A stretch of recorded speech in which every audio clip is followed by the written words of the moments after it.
Hello, friends. This is Dave Hurwitz, executive editor at ClassicsToday.com, here with Is contemporary classical music viable in the long term? Or what the hell happened to Henze? That's the question that we're going to try and answer because you asked it. You know, I was working on my random reviews through the overflow room, backwards through the alphabet, and we hit the letter H and came upon some Henze recordings.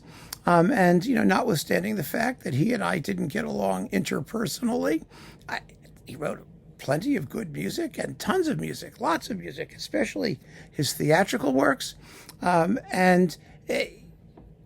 know, some of it's good, some of it isn't, but it's serious music.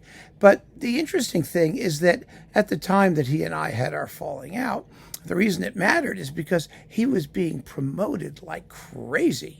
It was his 70th birthday, and his publisher, Schott, was arranging, you know, Henze fests all over the place. And you know, he was a name. And his stuff mattered. And Simon Rattle recorded his last symphony or whatever it was. You know, all of this stuff was a big deal. Capital B, capital D. Then he died, and nobody cares. He has vanished. Poof! Now, maybe not so much in Europe. There will always be people who will, you know, dredge this stuff up. And his publisher, Schott, is probably still hard at work, you know, flogging people, especially in the German radio universe, to play his pieces because they publish them and they get money when people do this stuff. And it's quite an investment that they made, although it was subsidized in various ways. But that's not the point. The point is he was a big name, and you hear nothing about him. The same is true, I have discovered, in my Despicable Me talk about John Tavener, where some people said, "Who's John Tavener?" Which is like, I mean, John Tavener, the guy who wrote that little choral piece they played at Diana's funeral in the UK, when everybody knew who Tavener was. He wrote the Song for Athene. You know, it's just 5 minutes of, you know, fame. But yeah, that was him. And now, no, nobody cares. Nobody cares at all. And we have to, I think, acknowledge a certain reality about the way art music or classical music is being handled and consumed today. Because when you think about it, you know, the canon of classical works, that's still what people want to hear. And that's still what they go to hear. There will always be a tiny sliver of hardcore aficionados like us. And within that sliver of hardcore aficionados is an even more slivery sliver of people who are hooked on specific contemporary composers or works. And they like to come out and say in the most snotty possible way, "Well, I really wish this was popular. Why isn't it popular? It's something wrong with all of civilization that this stuff isn't popular." Well, of course, that's all just posturing and nonsense, right? We know it would BS when we hear it. Because what they're really saying is, I'm smarter and better than all of you because I like this and you don't know about it.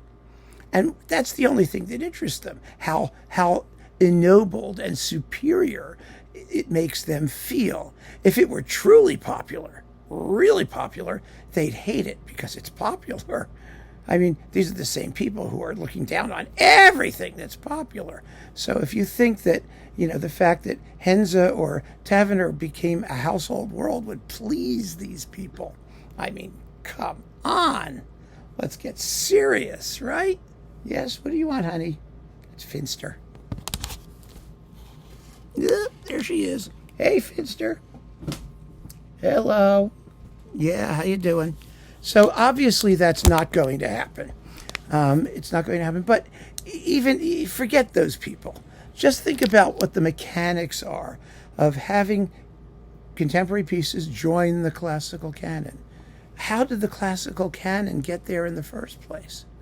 It was a small group of people who decided that these cultural products were meaningful.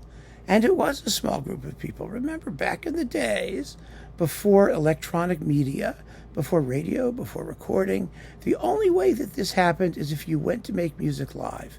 So the number of people who are able to make music live, whether they went to see a concert or they bought piano reductions or things and tried to play the stuff at home, that's a tiny, tiny number compared to the massive people that we consider necessary to create something that's popular. It was a decision made by an elite, essentially, a cultural elite. People trained to play instruments, people able to play complicated, large works, people who attended the theater regularly, like really regularly, because that was the only form of external entertainment there was, or who heard all this stuff performed in churches during their weekly religious service. That was another avenue whereby you could be fructified with great musical products. But it was an entirely different setup, a totally different scenario. And what we're seeing now is people who sort of, iconoclastically, I don't know if that's the word, but people who want there to be new works entering this canon when the process is totally, totally different. I think that we need to accept the fact that essentially the world of classical music is permanently bifurcated. There is going to be the ongoing performance repertoire, and it will change. It has changed. It does change, but very, very slowly, because that process is still with us.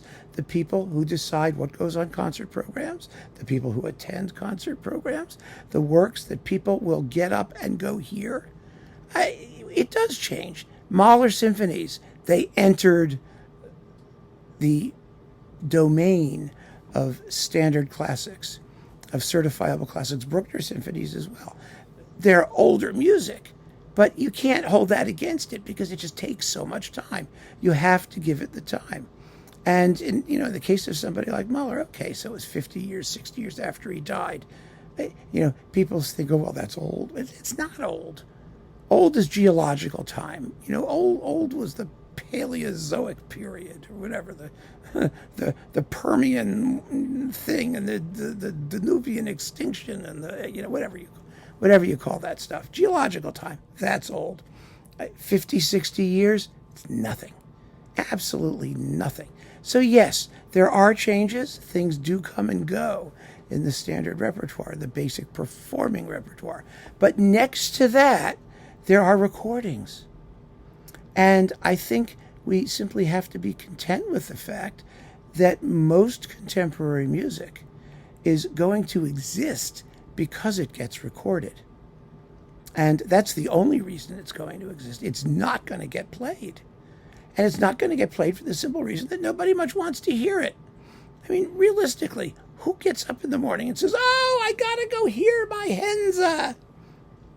Or I'd be nothing if I weren't toe-tapping to Tavener.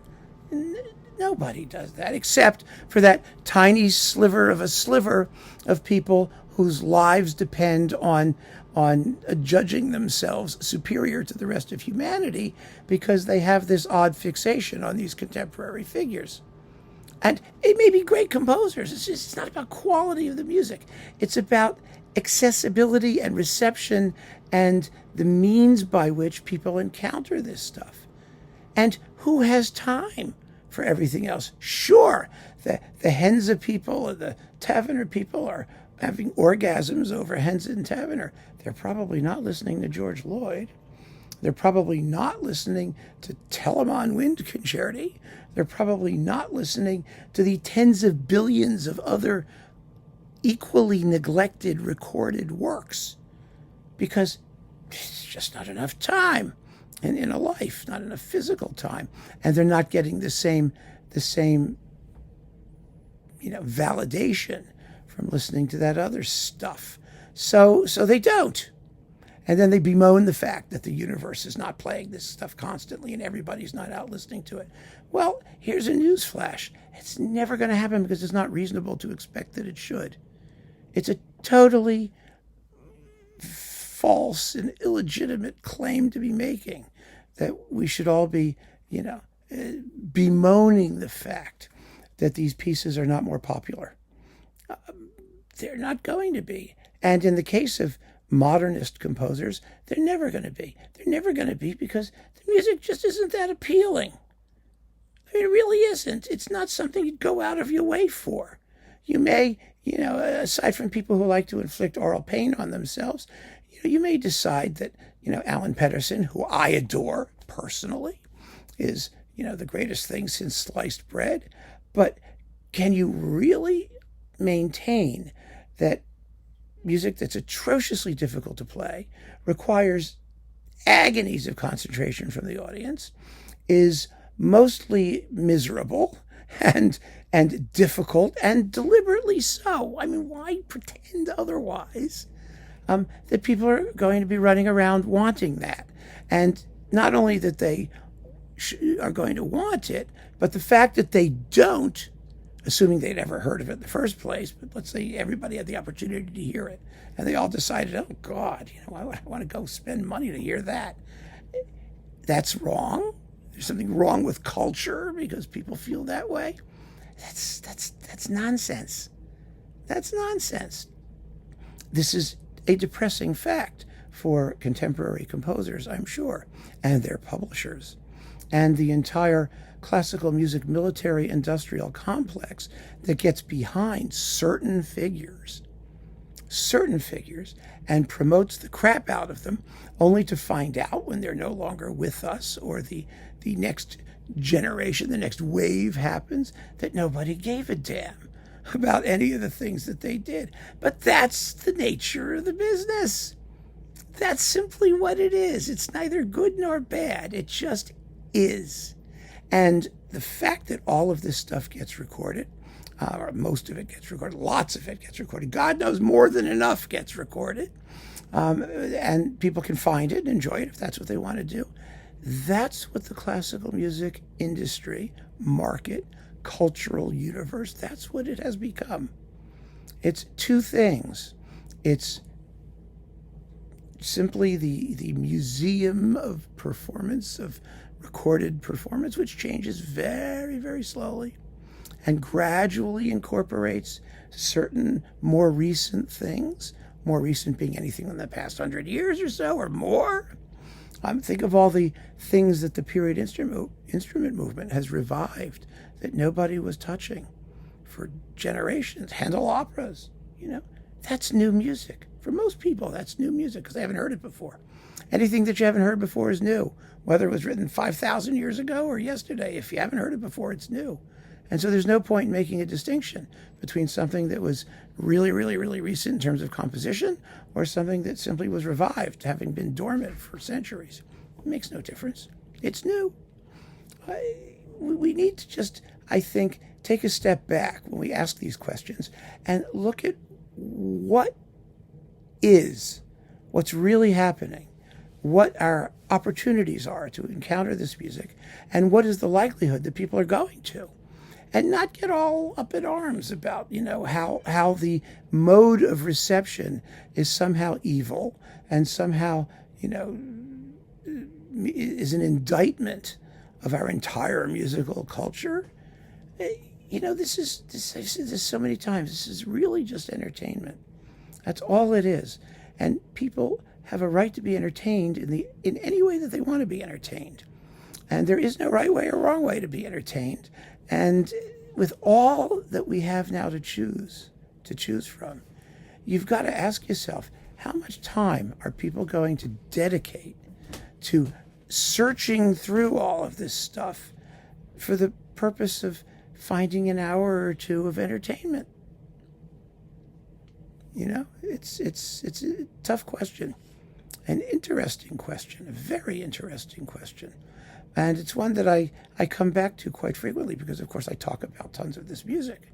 And I know that the audience for it's very, very small, as often as not. It's going to remain so. And that's okay. I don't have any problem with that particularly. I just don't want the opportunity that this offers, this incredible opportunity to investigate all of this music, to be presented in a negative light. Technology is what it is. It's done what it's done. Our culture has evolved into a thing that makes possible the opportunity to hear just vast quantities of stuff.